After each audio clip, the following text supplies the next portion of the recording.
Trailer Park City. I like these swans right here.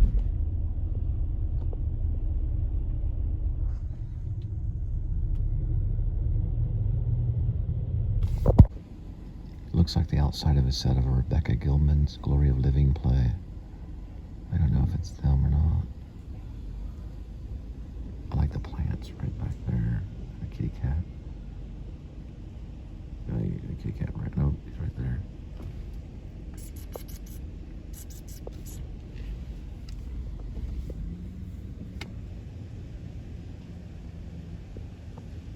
There they are.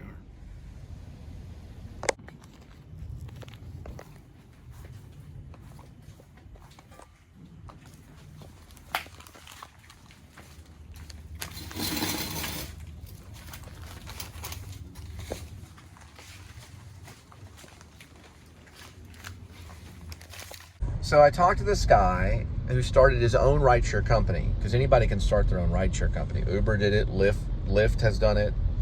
There's one that's trying to get started called InDrive, and it's brand new.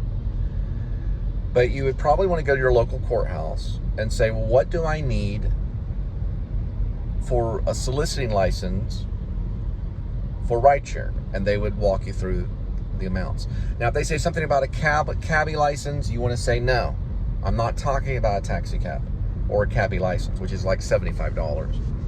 I'm not talking about that. I'm talking about rideshare, because rideshare is very close to carpool. A cabbie company is different. And then you would pay that soliciting license, and if you come across a cop or something and they're saying, well, why are you wearing that Uber outfit or whatever, you know, or hat, Uber hat, you know, you would say, I'm a big fan of Uber. And I'm with what they do. But I have my own rideshare company. And like my film company is called Drive. Okay, that's the name of my film company, Drive Film Productions. But Drive has a little car on it. Let me see if I can show you. I use the one from the movie Drive. But you would ask them about, yeah, it looks like this. I'm covering up the phone number and stuff like this, but this is basically what it looks like. I think I have my phone number on it, but it looks like that right there. Or this is the other side to it right here. So I created this card when I worked as an Uber driver for any personal rideshare, you know, or carpool for some people that lived around me, or anyone that would want to know me. I didn't put Uber's information, I just put my own. And this was my film company name. My film company name is called Drive. But I created that, and then I realized, and I met this other business guy that when I worked with A.D.W.C. A.D.W.C, they go back all the way almost around the Civil War. They handle all security stuff since almost the Civil War. They're a very old company. They dealt with the telegraph. Well, when I was working with A.D.W.C, I met this one dude who's one of the managers, a brilliant guy. He told me his friend had started a rideshare company and did pretty well with it for a while. And I think he was in insurance, and then he got into something else. So you can do it. You have to get the soliciting license, and then you have to find out, what do I need to do rideshare? You know, and then you would fill out your own 1099. You sometimes, my film company probably has a tag number on it, and that the number, that would be the business number that you would file when you'd file your taxes. And then, you know, you do it the same way you do everything with Uber. You do a 1099 when you file it. You put your name, your social, and all that information when you file, either bi-yearly or every quarter, or however you want to file. I'm really thinking about doing that, going to the courthouse and asking, like, you know, and if they're like, well, we don't know anything about it. Well, eventually it's going to come about because people have done it. But I'm not talking about getting a cabbie license. I'm talking about finding a way to be able to solicit for rideshare and getting away with it, meaning making it legit. So you can pull a card out and say, look, this is my soliciting card, which people have. for whatever it may be. Some people have it for door-to-door. I had one for door-to-door when I did roofing, and I certainly had it with Direct Energy, and then A.D.W.C had their own badge with a photo on it. You know, that way, and it could be as cheap as $75. I think the roofing one was $50, so you could knock door-to-door in a zone, and you'd probably have to give them the zone. That's why they have zoning, I think, sometimes. And if you're driving, you'll see this is zone 71, or this is zone 72, or this is zone 73. And though you would tell them your zone that you'd be working. The only thing is you would want to say, you know, DFW airport, and you would want to, you might have to get a fleet sticker. I got one, and they didn't make me get one the next year. I got a fleet sticker when I first started Uber. It's a little fleet sticker. It's free. You don't even have to pay for it. You just register your car at the airport as fleet and everything. But I might try to do that, because it's not like all the money in the world, but it's an easy $90 to $120 as long as, you know, you get that license. And people are doing it. People are starting their own rideshare company. And you put a name, and you know, why Lyft was so successful, I don't know. I don't know why they ended up, and they're the only competitor to Uber, other than there's one coming out of Mexico called D.D. I know it's D.D.Go or something like that. There is Via, and Via's in other states now too. Via was only Arlington, but there are other states as well. Now, eventually what they should do, and they should allow, is Google should allow you to register your rideshare company, and then people could just use the app.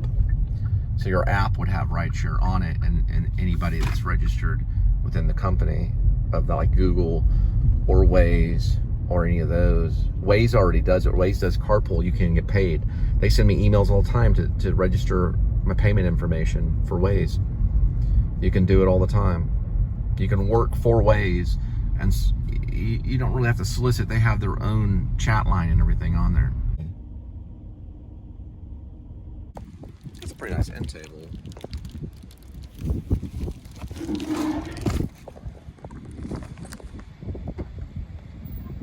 All right, so this is residential deliverers.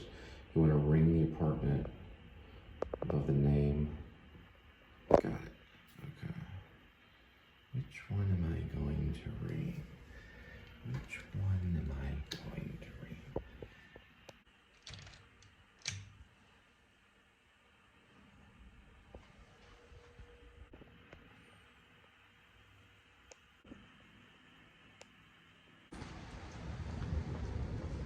It has a mailroom option. You can leave it at the mailroom. I have to check on that about the rideshare, but yeah, I think you can. You can. Now, if you want to be a manager and then manage other cars, it gets riskier and you make more. But I'm just talking about independent, like independent rideshare is what I'm talking about. Like being a part of the rideshare independently, because you know certain people that will, you know, that you meet your clients different ways. Maybe at the mall, maybe at Six Flags, maybe at the airport, and then you build that client base, and then you can take them around like a private driver. And yes, that happens, so you can do that. Anybody can start their own business. You're going to be competing with Uber, and you also compete with Lyft, but you're also private, you know, and you can negotiate prices with your passengers. It's a pumpkin, but I'm not going to drive up to it, though. It's kind of cool looking.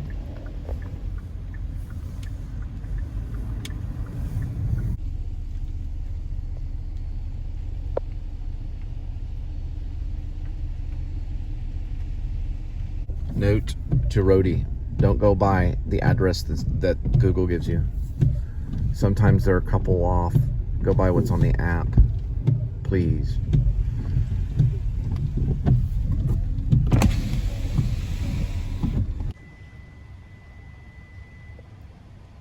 I love that thing right there. It's so great.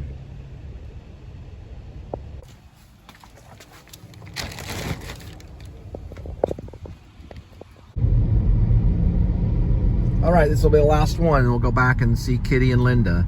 Supposedly she's cooking something. I'm trying to think exactly what it is. But anyway, she's busy in the kitchen, so we might get a little bit of it, and then head off for the editing room. I don't really have an editing room. It's my couch. That's why I sing a song about my couch. I start editing until I fall asleep. I fall asleep editing. I wake up and I begin editing more, and then I go back to sleep, and then I wake up and I edit and export and send up as quick as I can. I usually will try to edit the first 2 shows. It always goes right. It's not the first. It's not going to be the last ones that you see at the top. Those are the ones I just cut. I just cut them only. The first 2 may have some editing stuff in it. If I do an insert, or if I talk at a little square where I pop up and I'm correcting myself. Like, no, Cole, it's not called Winston Churchill, it's called The Darkest Hour. That kind of thing. That's editing. And then I do that for the first 2 shows, usually. I want to work on the script, so I may just cut, and then during exports, go over the script. And I probably won't, I don't know if I'm going to do another script reading of Grace, aka Werevlog. I haven't decided if I'm going to do a whole new reading of it. I don't know. I would rather get a group of actors to do a reading of it when it's ready, rather than just try to do another independent reading of it. But I have done a reading of the, I'm talking like early draft of Grace, aka Werevlog. It's a very early draft. And I may end up calling it The Shadow of the Werewolf. I don't know. We'll have to find out. Yeah, this is the last one. We're going to the Dutch branch. I used to teach theater arts right down here at Trinity Valley for at least a semester. So I had to go to Europe.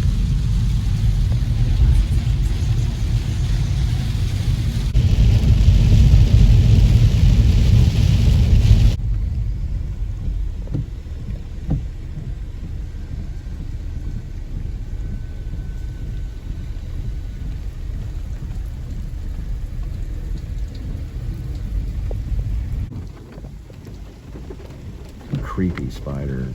It's actually a really good one. I like that.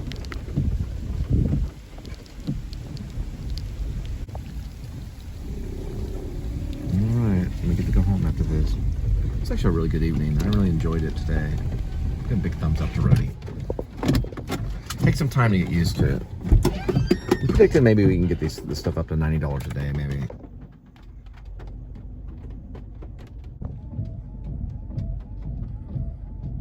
I know this seems weird in the okay. The guy is everything's fine. It's just there was a slight lull in the connection. I'll tell you about it in a minute. I mean, it could be the rain. Everything just went haywire. You know, it happened. It happened a couple times in DoorDash too, and it's stressful, because you're dependent on that app to work, and it refreshed, but you can't, if it locks up like that, you can't go through with the delivery until you have the photo and all that stuff. The thing is that I thought about doing this. I'm kind of weird about it, but maybe doing a screenshot. You know, I did it with Favor, so I'd get an order and then do a screenshot, but I was dealing with a food order, you know. And then you have tons of screenshots you have to delete later on, but at least you get the address. So it's an idea to do. But it refreshed. So it took a little longer than normal to do that particular delivery. That's where I used to teach theater arts at Trinity Valley, right there.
noir.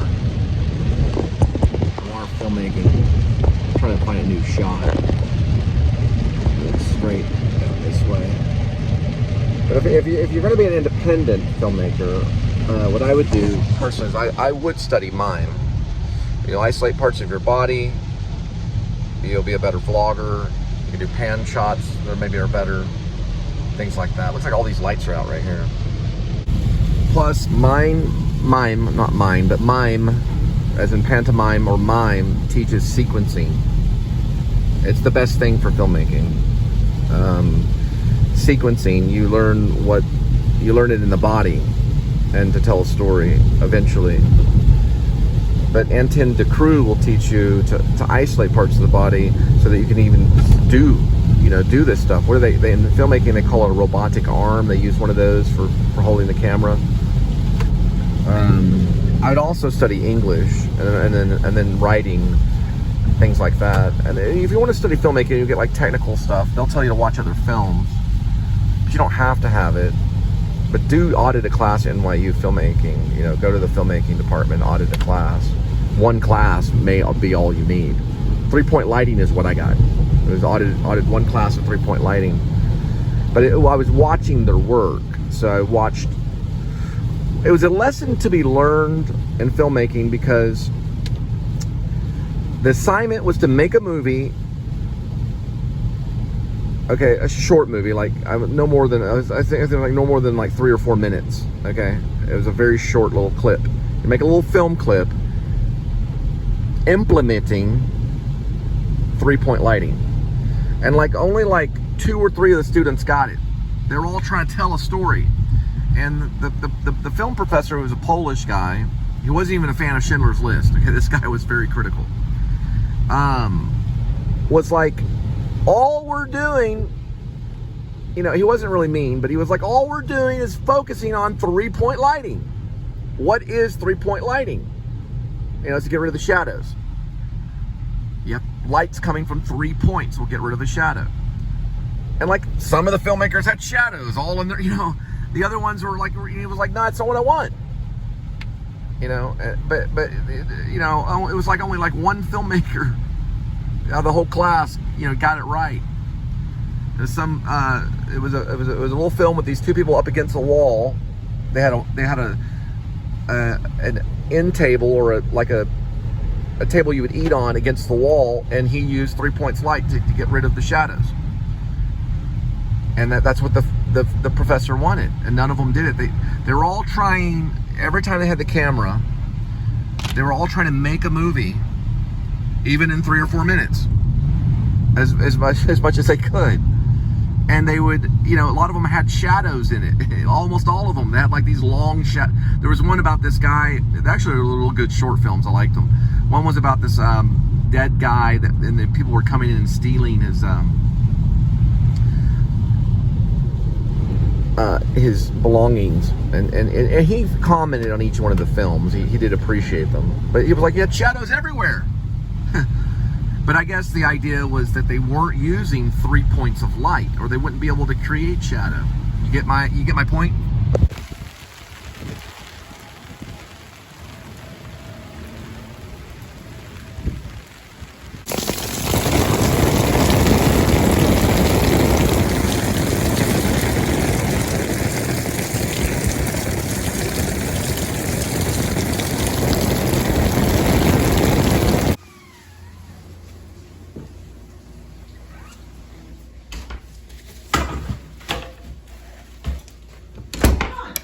Oh, hi. You just want to?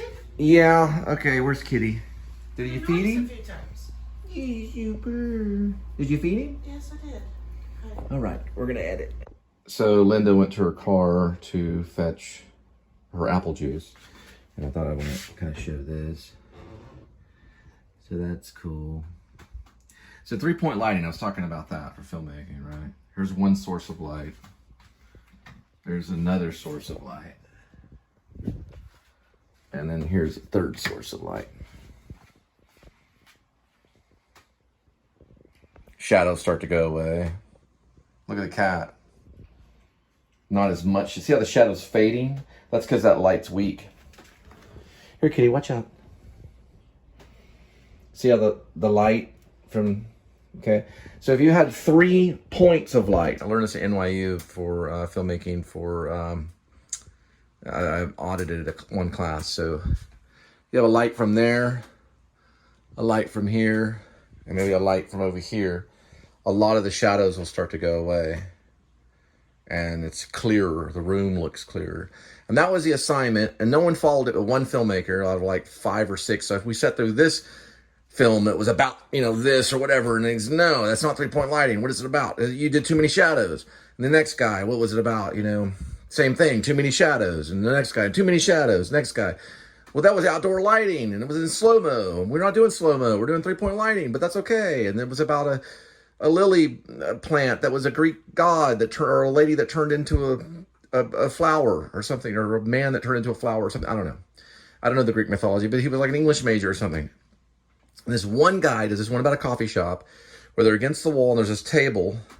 He did the 3 points lights. You couldn't see the shadows. He says, you got it. I learned something about filmmaking that day. It's always small assignments. Look, corn dogs and something. I don't know what that is. But I'm probably going to eat it and then start editing. No, the girl at work, she's 31, I'm 41. Remember yesterday she was saying, what's the difference between 41 and 31? I said, well, we're still going to be broke, still going to do this, blah, blah, blah, work aside. So I was cleaning, she was showing me how to clean the windows with the squeegees and the paper towels. And once when I bent down, I'm like, this is the difference between 31 and 41. You can't get up. Then after that is when the weird stuff started happening. Oh, you strained your V? Yeah. Your VV? Yep. So basically it's vagina monologue. Pelvic muscles. Pelvic floor muscles. Okay. It's a side vagina monologue. So your vajayjay is talking to you. I see. And does it have anything interesting to say? I know this guy, he's a dick, and he talks too sometimes. But he hangs out with vajayjay every once in a while. He likes to get really inside, you know, like, you know, basically go inside. What's going on is it's calling for me, and it's missing me. So it's talking to you, okay? And it does it in little spasms.